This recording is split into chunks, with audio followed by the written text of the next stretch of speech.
शेर दिल, जासूसी, फरार, हिम्मत, सरफरोशी, वतन की खातिर जान की बाजी लगाने वाले एक गुमनाम मुजाहिद की सनसनीखेज दास्तान। दुश्मन के दिल में बैठकर अपने वतन का दिफा करने वाला शेर दिल।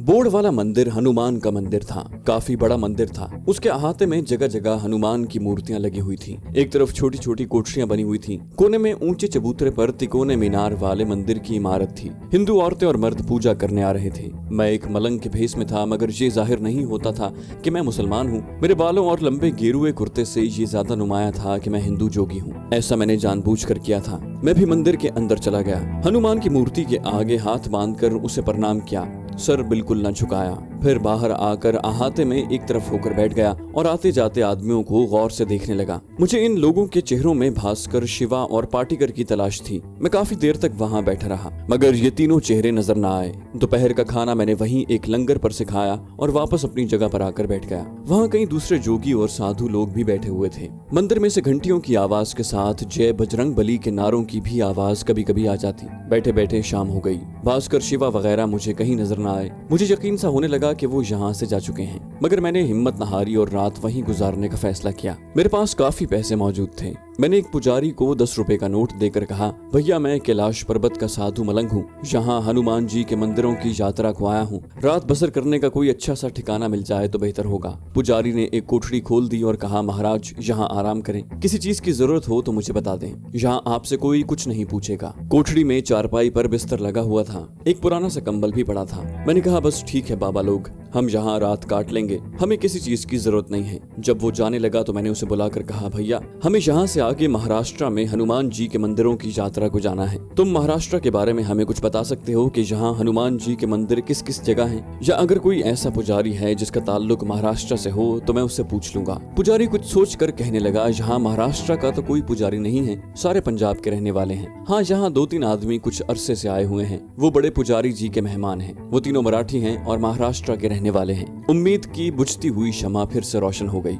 यकीनन ये पुजारी शिवा, भास्कर और पाटीकर के बारे में कह रहा था, क्योंकि वो तीनों मराठी यानी मरहट्टे थे और महाराष्ट्र के रहने वाले थे। मैंने कहा, भैया तुम मुझे उनसे मिलवा दो। मैं उनसे महाराष्ट्र के मंदिरों के बारे में खुद ही पूछ लूंगा, या फिर मुझे बता दो कि वो यहाँ कहाँ होंगे। मैं खुद ही उनसे मिल लेता हूँ। पुजारी कहने लगा, वो रात को देर से आते हैं। मंदिर में वो सामने वाली कोठरी उनकी है। रात को वो उसी कोठरी में सोते हैं। तुम वहाँ उनसे रात को मिल सकते हो। मैंने पुजारी का शुक्रिया अदा किया। वो चला गया तो मैंने उस कोठरी को देखा जहाँ मुसलमानों के दुश्मन और संगीन कातिल रहते थे। मैं अपने टारगेट पर पहुंच गया था। अब इस टारगेट को मारना था। इन तीनों कातिलों को मारना था। उन्हें मारने का मैं मालीर कोटला ही से बंदोबस्त करके चला था। मैंने वहाँ एक हिंदू खुफिया पुलिस वाले से रिवॉल्वर हासिल कर लिया था, जो उस वक्त मेरे पास था और भरा हुआ था। मैं अपनी कोठरी के आगे बैठ गया और दुश्मनों का इंतजार करने लगा, जिन्हें रात गए वहाँ आना था। शाम हो गई। मंदिर की रौनक काफी बढ़ गई थी। अंदर खूब घंटियां बज रही थी। पूजा पाठ हो रही थी। मैं उठकर टहलते टहलते तीनों मरहट्टों की कोठरी तक पहुंच गया।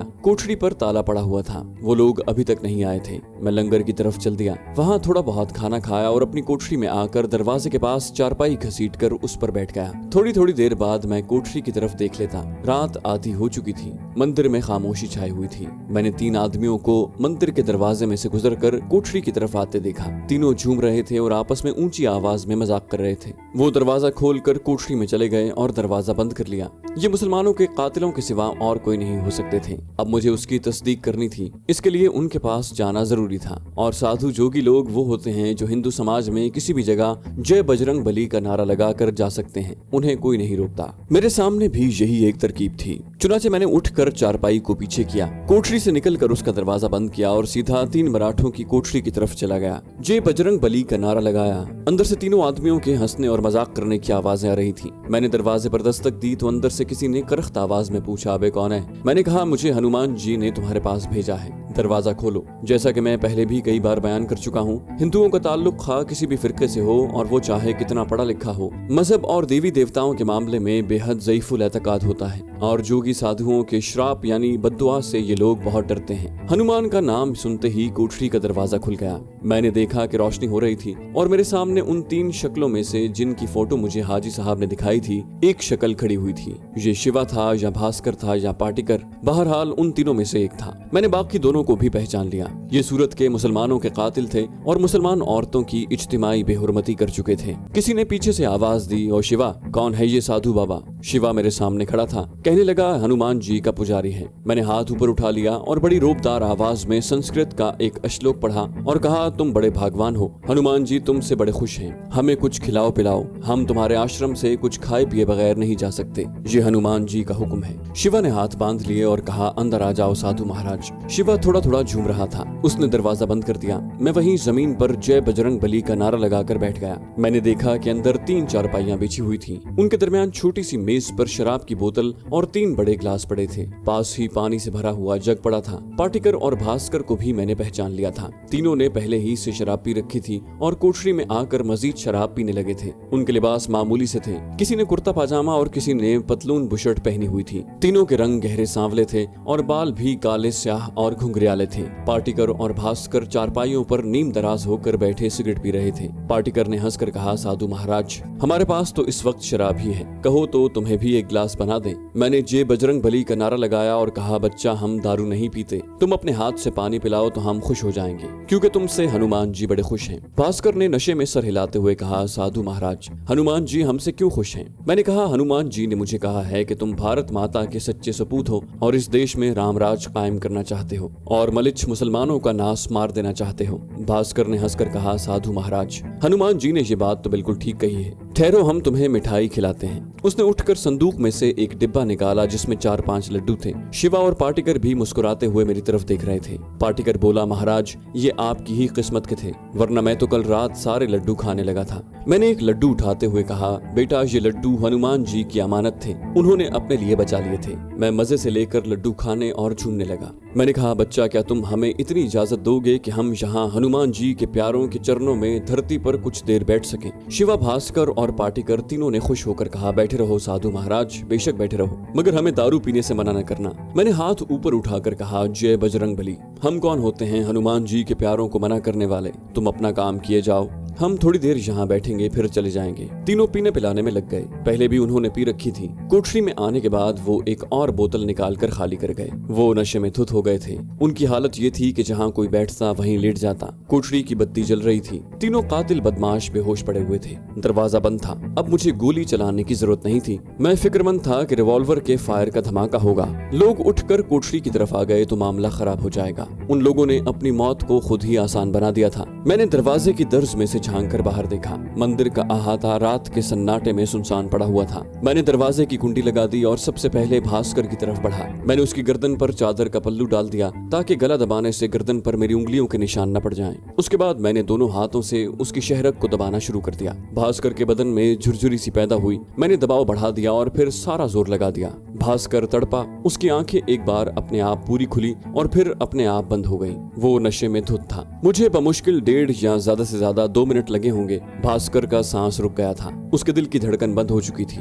वो मर चुका था। उसके बाद मैंने पाटिकर को इसी अंदाज में गला दबाकर मौत की आगोश में पहुंचा दिया। उसके बाद शिवा की गर्दन दबाई और उसे भी हमेशा के लिए मौत की नींद सुला दिया। जब मेरी पूरी तरह तसल्ली हो गई कि मुसलमानों के ये तीनों कातिल मर चुके हैं तो मैंने कोठरी की बत्ती बुझा दी, कुंडी खोली और दबे पांव खामोशी से बाहर निकल गया। मुझे मंदिर की तरफ जाने की जरूरत नहीं थी। मैं कोठरी के अकब से होता हुआ मंदिर की दीवार फलांग कर बाहर सड़क पर आ गया और बड़े मोहतात मगर पुरसुकून अंदाज में सब्ज खानकाह की तरफ रवाना हो गया। दरगाह पर आधी रात गुजर जाने पर भी रोशनी थी और चंद एक अकीदतमंद मजार के पास सर झुकाए बैठे कुछ पढ़ रहे थे। मैं मजार के अकब में जो चबूतरा बना हुआ था उस पर जाकर लेट गया। मेरे दिल का बोझ हल्का हो चुका था। मैंने उन कातिलों को ठिकाने लगा दिया था जिन्होंने सूरत के मुसलमानों को गाजर मूली की तरह काटा था और मुसलमान औरतों की सरेआम इज्तिमाई बेहुरमती की थी। मेरा दिल मुतमईन था। मैंने आंखें बंद कर ली और मुझ पर गुनूदगी तारी होने लगी। फिर मुझे नींद आ गई। सुबह काफी दिन चढ़े मलंगों का एक जुलूस धमाल डालता मजार पर आया तो मेरी आंख खुल गई। उस वक्त दिन के 9 बज रहे थे।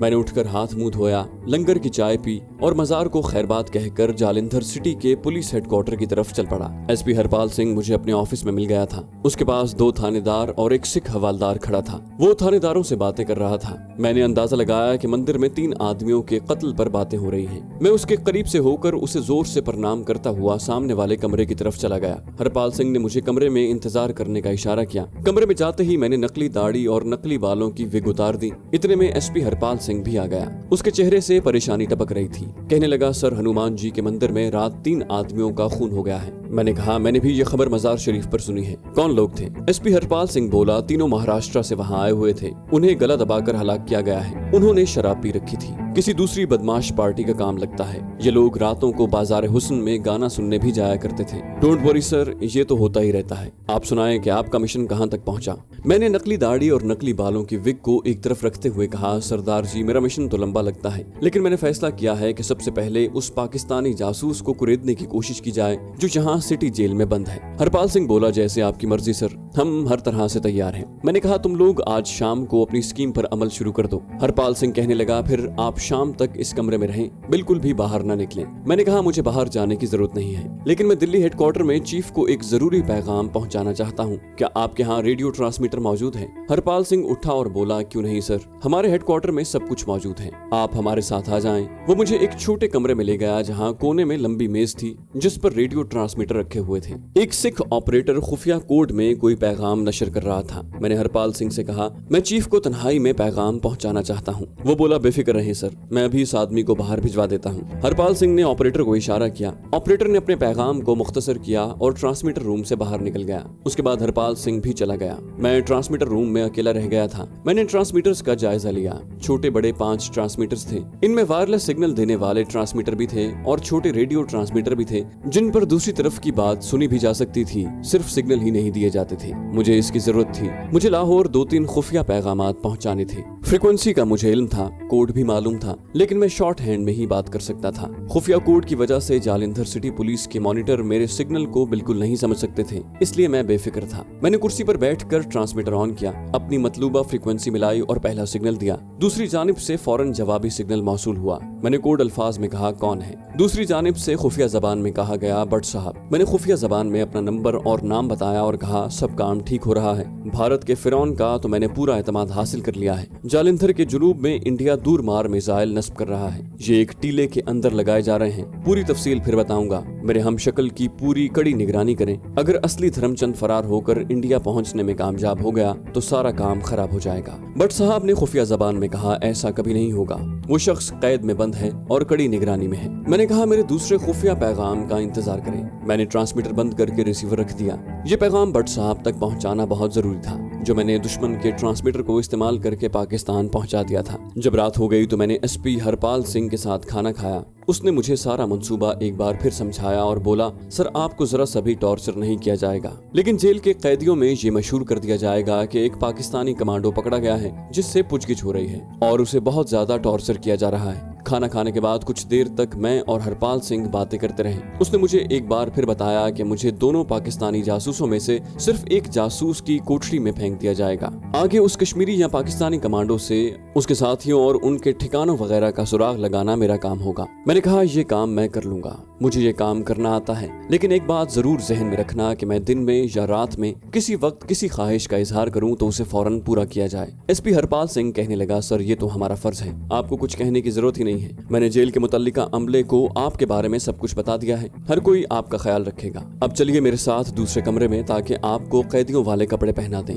मुझे कैदियों वाले कपड़े पहनाने के बाद उन पर थोड़ी थोड़ी मिट्टी मलकर उन्हें पुराना बना दिया गया। फिर मेरे चेहरे और गर्दन पर ऐसे निशान बनाए जैसे मुझ पर तशद्दुद किया गया हो। उसके बाद मुझे आधी रात को कैदियों की वैगन में बिठाकर सिटी पुलिस हेडक्वार्टर से जालंधर जेल में लाया गया। मुझे हथकड़ी लगी हुई थी। 2 सिपाही मुझे पकड़कर गाड़ी से नीचे ले आए। एक सिख थानेदार भी साथ था। था। सिख थानेदार को हमारे खुफिया मंसूबे का इल्म था। सिपाहियों और जेल के अमले को असल हकीकत नहीं बताई गई थी। जेल के स्टाफ में से चीफ वार्डन, सुपरिटेंडेंट जेल और एक दो सीनियर अफसरों को मंसूबा बताया गया था और उन्हें हिदायत कर दी गई थी कि वो इस मंसूबे की हवा तक जेल में किसी दूसरे शख्स को लगने न दें। मेरी हालत ऐसी थी जैसे मुझ पर सख्त अजियतें की गई हों। चेहरे और आंखों पर जख्म के मसनूई निशान बनाकर ऊपर पट्टी चिपका दी गई थी। बाल खराब किए गए थे। मुझे जेल की एक कोठरी में बंद कर दिया गया। दूसरे रोज सारी जेल में ये मशहूर कर दिया गया कि एक पाकिस्तानी जासूस पकड़ा गया है जिसको पूछगिछ के लिए जालिंधर जेल में लाया गया है। पूरा एक हफ्ता गुजर गया। इस दौरान रोजाना मुझे जेल की कोठरी से निकालकर दूसरे कैदियों के सामने टॉर्चर चैम्बर में ले जाया जाता।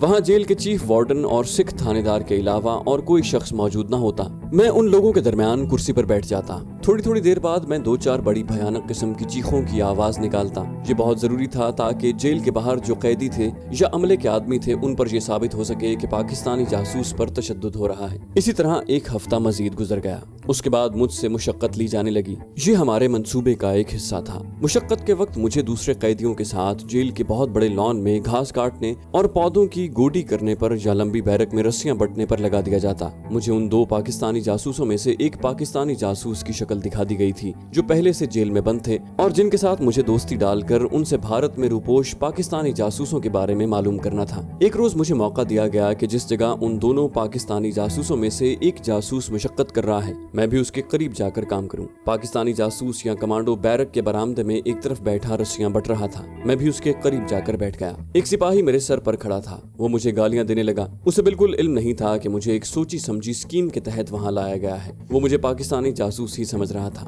ये हिंदू सिपाही पाकिस्तान का कुछ ज्यादा ही दुश्मन था। उसने मुझे 2-3 ठुड्डे भी मारे और पाकिस्तान को बुरा भला कहा। मैं खामोश बैठा सूतर को हथेलियों पर जोड़कर रस्सियां बटता रहा। साथ साथ मैं कनखियों से अपने करीब बैठे पाकिस्तानी जासूस को भी देख लेता। जब सिपाही एक तरफ चला गया तो मैंने पाकिस्तानी कमांडो से कहा, ये लोग मुझे जिंदा नहीं छोड़ेंगे मगर मैं यहाँ नहीं रहूंगा। तुम देख लेना कि मैं बहुत जल्द यहाँ से फरार हो जाऊंगा। पाकिस्तानी कमांडो ने मेरी बात का जवाब न दिया। वो खामोशी से अपनी मुशक्कत में लगा रहा। मैंने कुछ देर खामोश रहने के बाद उससे कहा, तुम कैसे बुज़दिल पाकिस्तानी कमांडो हो? इतने अरसे से यहाँ काफिरों का टॉर्चर और बेइज्जती बर्दाश्त कर रहे हो। तुम यहाँ से फरार क्यों नहीं हो जाते? पाकिस्तानी कमांडो फिर कुछ न बोला और अपने काम में लगा रहा। मैंने भारतीय पुलिस और जेल के अमले को 3-4 गालियां दी और उसके बाद पाकिस्तानी कमांडो से कोई बात न की। लेकिन मैं ज्यादा देर तक खामोश न रह सका। आखिर मैंने उससे पूछा कि तुम पाकिस्तान के किस इलाके से हो? पाकिस्तानी कमांडो ने कहा, मैं तुम्हें क्यों बताऊं? मैंने उसके उर्दू बोलने के कश्मीरी लहजे से फौरन अंदाजा लगा लिया कि ये पाकिस्तानी कमांडो नहीं बल्कि कश्मीरी मुजाहिद है। मैंने उससे बातें करने की काफी कोशिश की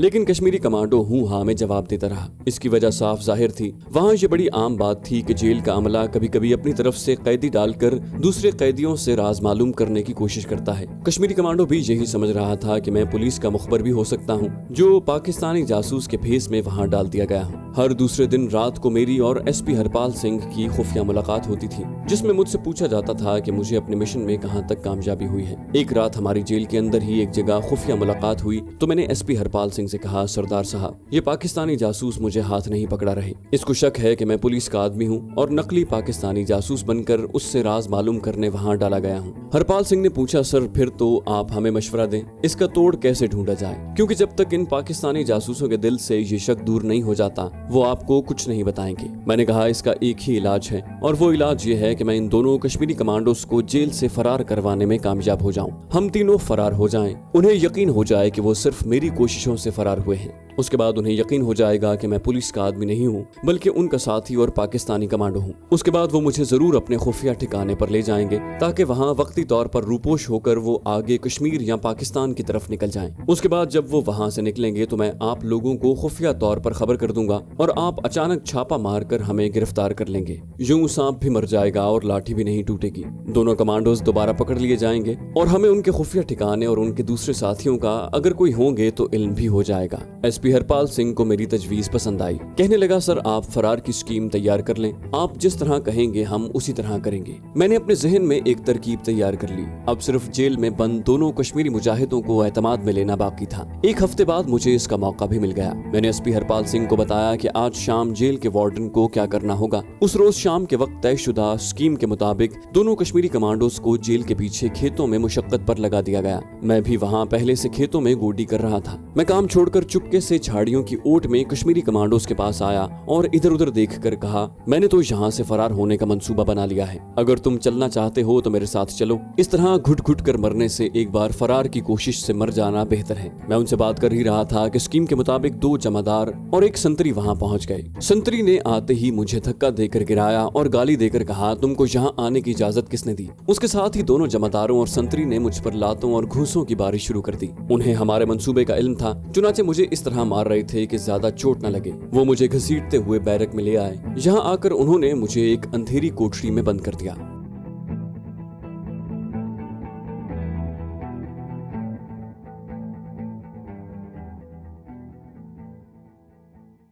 तो दोस्तों, ये थी हमारी आज की एपिसोड। उम्मीद करते हैं आपको हमारी कहानी पसंद आई होगी। जाने से पहले इस वीडियो को लाइक कीजिए और शेयर करना मत भूलिए।